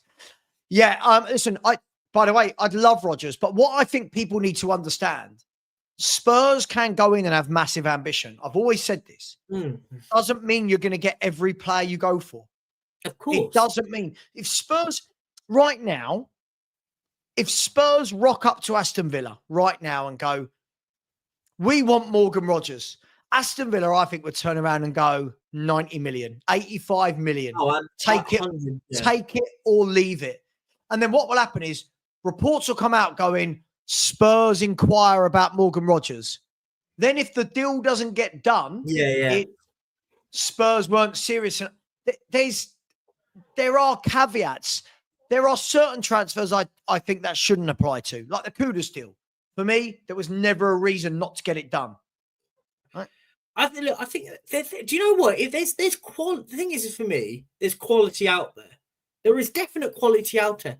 You've got to have a look out there and go and find it. I think left wingers, by the way, there are some wide players that we can go out and get and go, yeah, they're gettable. Even ones in the Premier League, right?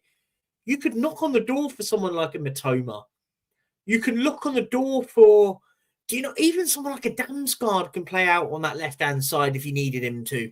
You've got, I've forgotten his name now, but like, there are clubs out there, but I think for me now, it's all about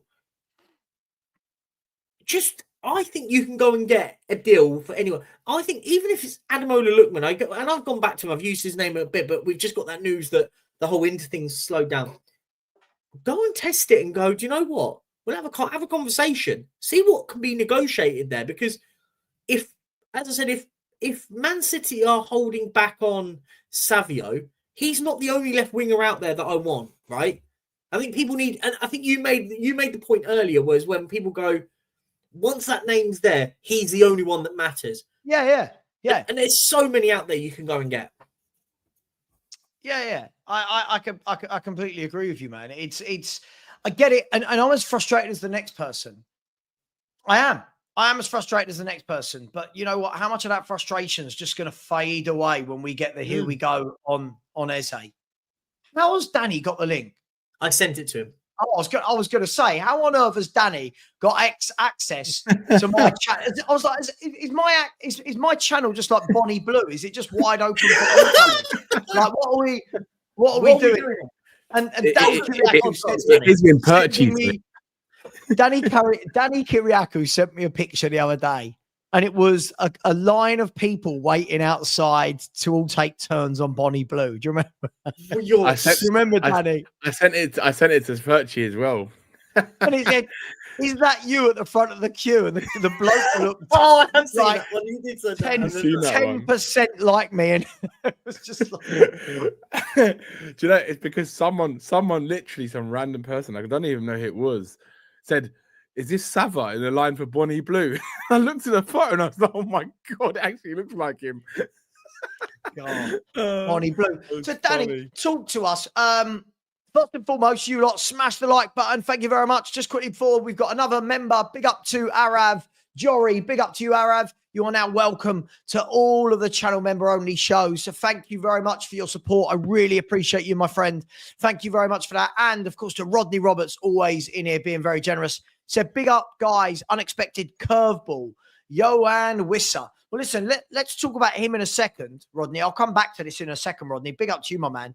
Thank you very much. Danny, your convinced. You to be fair, I'll give you your credit. I'll give you your flowers, as the kids say.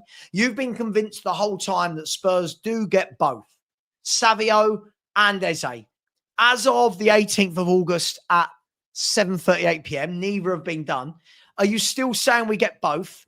And if yes, why are you so sure? So I genuinely, you guys know what I'm like, or what I used to be, way more pessimistic, right? Especially the fact that it's Daniel Levy who's running the show. For me, where I started to feel like something is changing at Spurs is because the first step was Donna Cullen leaving the club, right? That was the first step for me.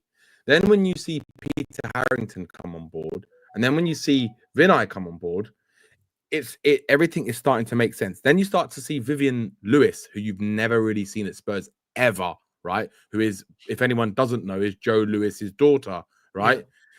So isn't she in charge of the Lewis Trust? She's in charge of the Lewis Trust, correct? She's the boss, right? So essentially, if she's essentially could be Daniel Levy's boss, basically, right? For me, everything is lining up to what I feel, especially with all the rumors about the cash injection into the club. Look, I'm going to say this. The fact that Spurs are going for Eze, and I think Eze is going to be the one that's going to be done first, right? And I think that's literally time now. Like, it cannot collapse now. For me, if it does, I just have no hope for this team anymore and this ownership. Literally, if the Eze deal collapses now, I swear to God, right, I'm never, ever going to trust anything I ever hear or say, because when it comes to Levy, we know, the only thing we know is that it will always collapse, right?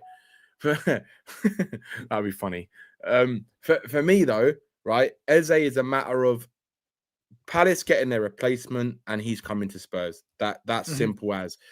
With Savinho or Savio, I still believe it's going to happen, because all the stuff we've heard from other people, all the stuff that you guys might have heard, I've heard, for me, it just seems Daniel Levy cannot be that thick, right? And I don't think he is that thick, because you can't think that someone who who was part of the purchase of Tottenham with £22 million to then turn it into a company that's worth now 3 or 4 billion. He's not stupid, right? I have never, ever heard the geezer say, well, we want to win the Champions League and the Premier League. That's what you want to win, right? Never in his 25 years of running this football club, he's never said it once. For him to say that, right? And then we go and sign Kudus, and then we are going to sign Eze. To me, there is no other way that happens unless something is going on in the background, right? Number one, we've all heard the rumors about the cash injection, right? I believe there's more cash coming in from other places. And the fact that a lot of the reporters have actually said that Savinho is a prime target. The fact that what I've seen Pep say in the media, literally to the media, right? And what you've seen, it looks so clear, right? That it's literally a matter of Tottenham pay the money City want, or close to the money City want, and he'll be a Spurs player. Just like Eze, right? The Eze deal, the reports are today that it's around 60 million, including add-ons, or maybe a little bit over, right? Honestly, Sav, I think that's exactly the same sort of price that we're going to get Savinho for. Maybe a bit more. I think he'll be more edging towards the 65 million pounds, right? But that's maybe a little bit more. But that is essentially, from what all the reporters and everyone is saying, between 70 and 80 million euros is what they want. So 65 million pounds matches our record, and it might just go a little bit above it, but I don't think it'll go a lot above it. But I still believe we're going to go for it. I still think we're going to get Savio, and I just don't know. I don't know why. I just have this weird feeling about it. It's weird. I've never felt like this about players before. Yeah. I know. Oh, no way. That's amazing. Oh, my God. That is... Who the hell did that? People have some time on their hands. Big up, Sean. Big up, Sean. Yeah, Danny, do you know what? I don't necessarily make you wrong. I have a feeling this will be a deal that, if it gets done, might be one of the ones that goes down to the deadline. I agree. And you know, does it need him to hand in a transfer request? Who knows? That'll be down to him and his. You know what? And his Sav, agent. can I just say that on that? Sorry to interrupt you. Go on. With that, right? Just to add on that, the transfer request. Julian Alvarez didn't hand in a transfer request when he left. He just said he wanted to play, right? He wanted to be a starter, because we know at City, if you're at City, unless you're the best of the best, you're not going to play week in, week out. And also the other thing is, right, with someone like Pep, I know people don't think it, but he doesn't like to work with a big squad, right? He likes to work with a tight-knit group. He said it himself many times over the years, including a few days ago when he was talking about Savio, right? He says, our squad is too big. We need more exits. He literally said it himself, right? The fact that he's saying that tells me that he knows he's got enough quality, even if people leave. Because let's be honest, right? It looks like Oscar Bob, he really likes Oscar Bob, right? He looks like a good player. Phil Foden can play on the left. Oscar Bob can play on the left, right? And I'm sure they've got other players in that team that can play on the left. Cherky, he's got options, hasn't he? He's got options. This is what I'm saying. Like, people talking about like they need Rodrigo. No, Rodrigo would just be a dream signing if you get him in. It's not necessarily they need him to actually to go and win a title. Do you know what I mean? Right. So for me personally, I think they want to get rid of. I don't think they want to get rid of him, but I think if the right money comes in, they will get rid of him, because they've got Foden as well. Yeah, someone else put it in the chat. They've still got Foden to come back in, who was Player of the Year a couple years back, right? So it's not like they're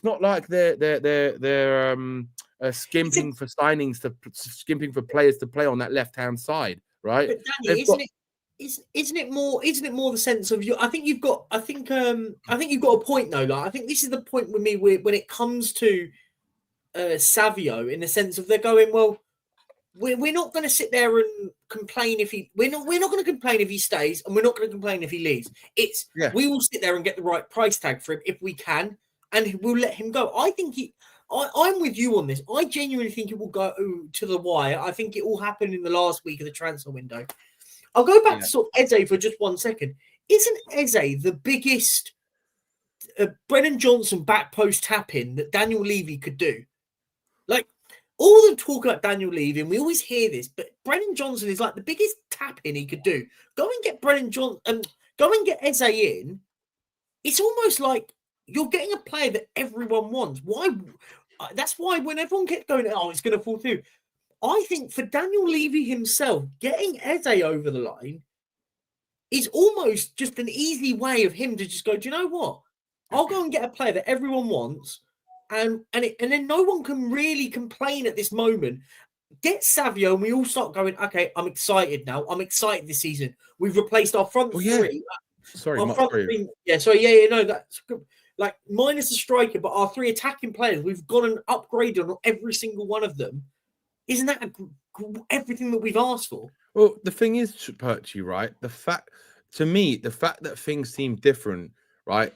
Just by getting Kudus, right? And then I know Paulinho on loan, that's a great deal. But then also going to get Eze and Kudus. Who would have thought we'd go and get two of the best players in their positions in the Premier League in one summer window? That has never happened at Spurs under Daniel Levy. Never, right? So for me, that tells me that things are changing already. So that's why I honestly believe that something else is going to happen. And I think it's going to be a shock for all Spurs fans. Let's be fair with it, right, Danny? Good point, Bowen. Really good point. If we said at the end, after the Brighton game, the final game of the season, we all had said, what would we like in our summer? We'd have gone Paulinho, Kudus, Eze, a better attacking on the left-hand side if Son goes, and potentially one other. If we all said that before the season, we'd all go, love that. That's a 10 out of 10 window. That's exactly what we want. We now got to potentially that.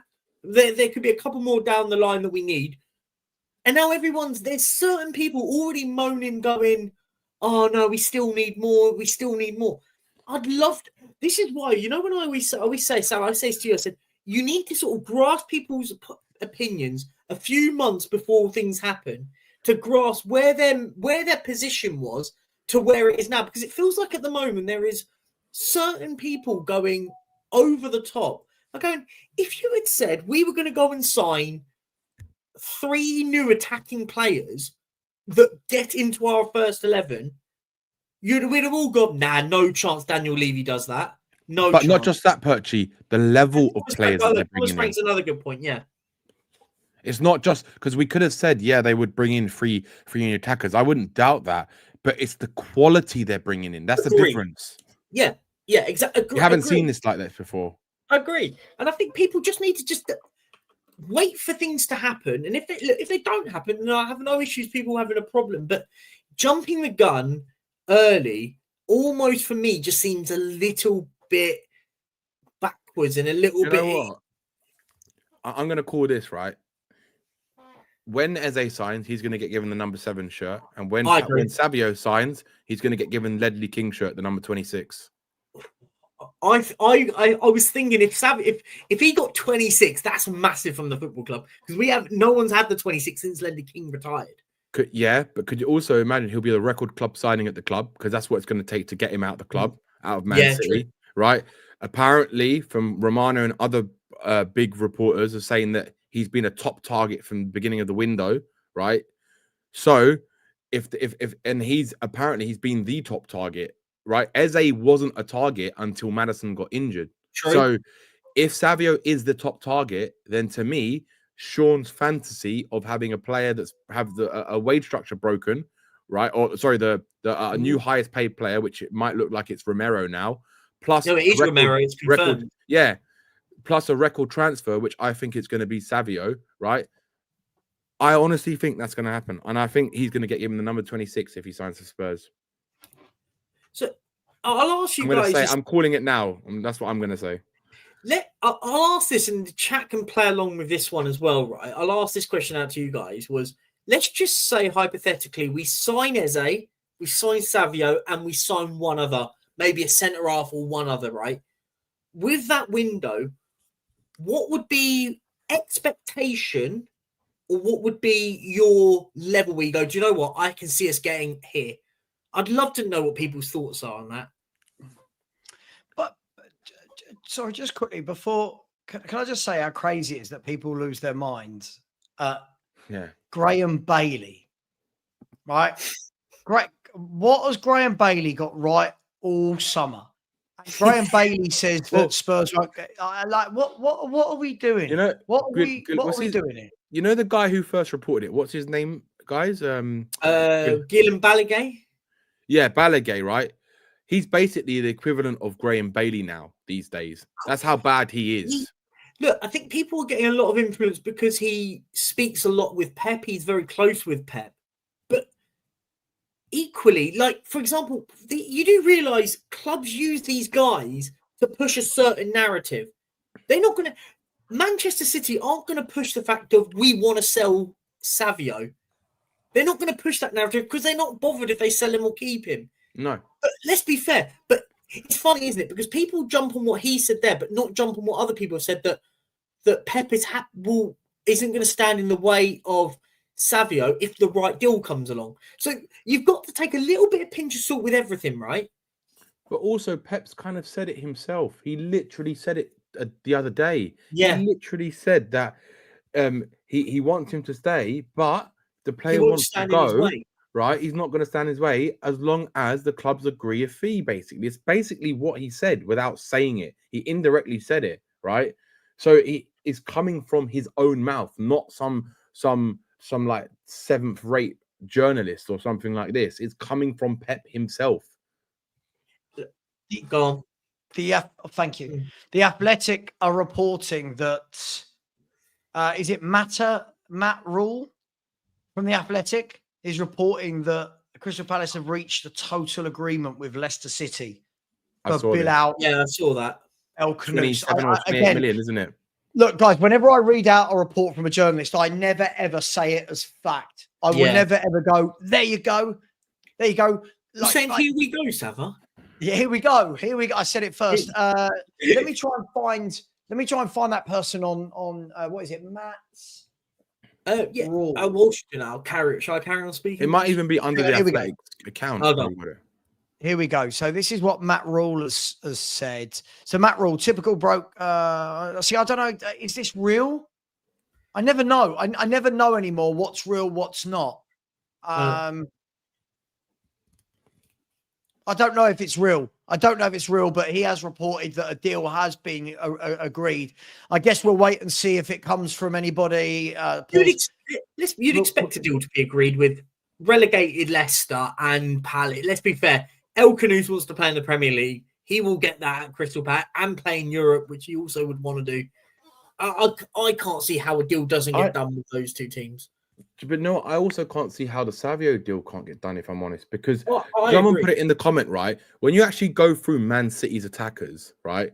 He's not going to get regular game time. He is not. Savio is not. There's too many good players at that club, right? Danny, isn't the question here? I don't think this is about the player here. This is good. I think Savio wants to come. Yeah, to no, Tottenham. definitely. I think we probably agree on that. I think everything we've heard is that he is massively wanting to join Tottenham and be the big man on the left-hand side. Not just that, right? There's also he's also got a Brazilian teammate at Spurs, right? And also there's a lot more of a bigger Brazilian community in London than there is in Manchester. So I think it'd be a good place for him to live. And I'm just looking at we're not just talking about from a football point of view. Sorry, I love this. The number of people that have tried to tell me that his name is Savinho, not Savio. His nickname is Savinho. Yeah. Which means, if I'm not wrong, doesn't it mean little Savio, if I'm not wrong? Yeah, so Savio is his name. Go back and look at what shirt he wears in Girona. It says Savio on the back. Yeah. He only got Savinho when he came to England and went to Man City. Yeah. It was always Savio. But I just sort of touch on what Danny just said. I think he makes a good point. I think for me, this is about where does Spurs price Savio at? Where does Spurs go? Okay, we're not going higher than insert price tag, right? There you go. Yeah. His name is Savio Moreira de Oliveira. That's his name. I really wish people would look. It's like the same thing with Ronaldinho, right? Yeah. It's the same thing. People do make you laugh, don't they? They do. Rather than just watching the show, it's like, oh no, they've got something wrong. They've got something wrong. I must point it out. Listen. Yeah. Go on, Perch. No, carry on. Sorry, go on. All I was saying, and I said it earlier on in the show, I think for me, it's the price point. When Tottenham go, do you know what? We're not going over insert price tag. So we will pay. And obviously they're not going to say this, but Spurs will look at Savio and go, look, we can't go over 80 million quid, for example. Like, just using that as a figure, it could be anything. We want to get a deal, but we think a realistic deal is about 60. Man City will probably say around about 8. They will probably want 80 for him. I think if it happens, it will be 70. I think that's the sweet number.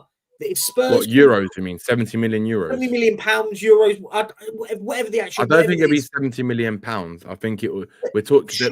The quote is around 80 million euros, which is around 70 to 80 million euros, which is 60 to 70 million pounds. Sure. Look, I'm not really necessarily playing semantics on the price, but my point is Spurs have to navigate what the price point is, and they've got to agree a deal which Spurs think is right. And I know what people are like. They go, just get it done, pay whatever.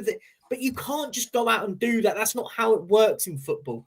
If Man City say he's going to be, we're not selling him unless you offer us 100 million quid. Does anyone in this panel or in the chat go, yeah, that's a smart bit of business. I spent 100 million quid on Savio.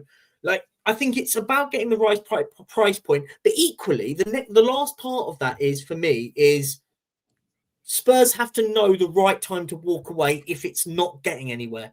That, for me, is the crucial part of it, right? That, for me, is the crucial part, is walking away at the right time and not sitting there spending 2 weeks trying to get it done. If they think a deal can be broke with Savio, go get it done.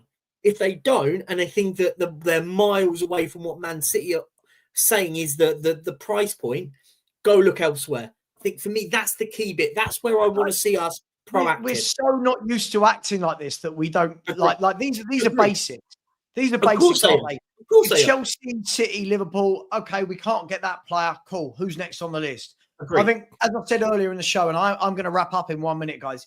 As I said earlier in the show, we have it so ingrained into us that Savio, right? No one else now. Savio, Yeah, it's him or it's nothing. When no one 2 weeks ago, not one Spurs fan said, do you know what we need?